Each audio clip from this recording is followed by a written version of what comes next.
যে গরমে মানুষ ফ্যান ছাড়া 1 মিনিট থাকতে পারে না, সেই গরমের মধ্যে আপনার আমার মা বোনেরা চুলার আগুনকে সামনে নিয়ে ফ্যান ছাড়া পাকঘরের মধ্যে, রান্নাঘরের মধ্যে দিন রাত রান্না করেছে আপনাকে আমাকে খাওয়ানোর জন্য, আপনাকে আমাকে খাওয়ানোর জন্য। প্রশংসা তো জীবনে করেই নাই, বদনাম করতে, দোষ ধরতে ছাড় দিই নাই।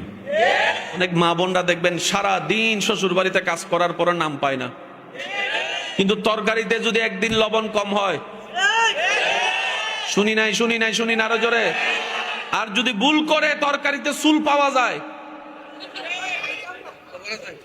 17 বছর ধরে রান্না করে খাওয়াইছে, যে গরমে মানুষ ফ্যান ছাড়া 1 মিনিট থাকতে পারে না, সেই গরমের মধ্যে আপনার আমার মা বোনেরা চুলার আগুনকে সামনে নিয়ে ফ্যান ছাড়া পাকঘরের মধ্যে, রান্নাঘরের মধ্যে দিন রাত রান্না করেছে আপনাকে আমাকে খাওয়ানোর জন্য, আপনাকে আমাকে খাওয়ানোর জন্য।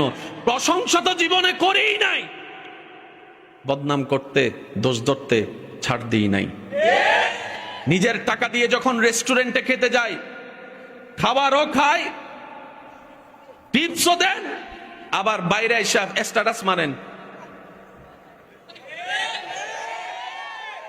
কয়জন আছেন ফেসবুকে স্ট্যাটাস দিয়েছেন, মা আপনাকে ধন্যবাদ, আজীবন রান্না করে খাওয়াইছেন। কয়জন স্বামী আছেন স্ট্যাটাস দিয়েছেন, বউ তোমাকে ধন্যবাদ, নিজের কষ্ট সহ্য করে তুমি আপনাকে রান্না করে খাওয়াইছো। কয়জন আছে? একজনও নাই। রেস্টুরেন্টের প্রচারকারী আছি, থ্যাংক ইউ দেনেওয়ালা আছি, যাদেরকে দেওয়ার দরকার তাদেরকে দিই না। বছরে একবার খাই, সেখানে থ্যাংক ইউ চলে। বছরে 365 দিন খাই 2 বেলা, সেখানে কোনো থ্যাংক ইউ নাই। এইকে আর কি খুশি করতে চাবেন? এইদেরকে আর কি খুশি রাখতে চাইবেন?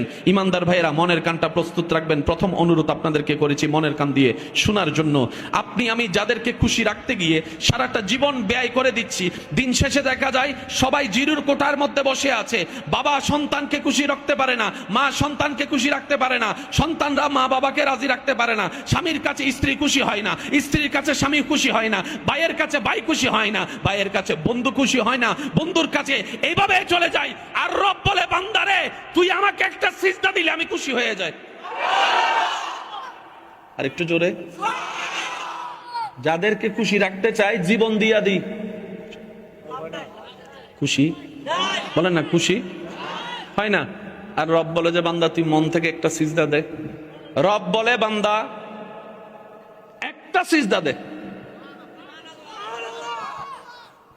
শর্ত হচ্ছে ওই সিজদায় তোর কপাল মাটিতে ঝুকার আগে তোর দিলটা যেন আমি রবের প্রেমের দরবারে ঝুঁকে যায়। শর্তটা দেখেন, কাজটা অনেক সহজ মনে হচ্ছে, একটা সিজদা। এটা আবার কেমন কথা, একটা নরমাল কথা, সিজদা একটা দিলিতে হয়। রব বলে যে না, সিজদার শর্ত একটাই, কপাল ঝুঁকবে পরে, নাক ঝুঁকবে পরে, হাত ঝুঁকবে পরে, হাঁটু ঝুঁকবে পরে, পা ঝুঁকবে পরে, শরীর ঝুঁকবে পরে, মন ঝুঁকাই দেয় আগে, মন ঝুঁকাই দেয় আগে। এবার সত্যি করে বলেন, আমি আমার সিজদা সম্পর্কে জানি, আপনি আপনার সিজদা সম্পর্কে জানেন। যার যার পক্ষে সত্যটা একটু উত্তর দিবেন।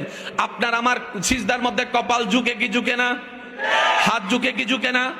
পা ঝুঁকে কি ঝুঁকে না? নাক ঝুঁকে কি ঝুঁকে না? মন ঝুঁকে? মন ঝুঁকে? মন ঝুঁকে? মন ঝুঁকে? এই প্যাঁচ লাগছে এই জায়গায়।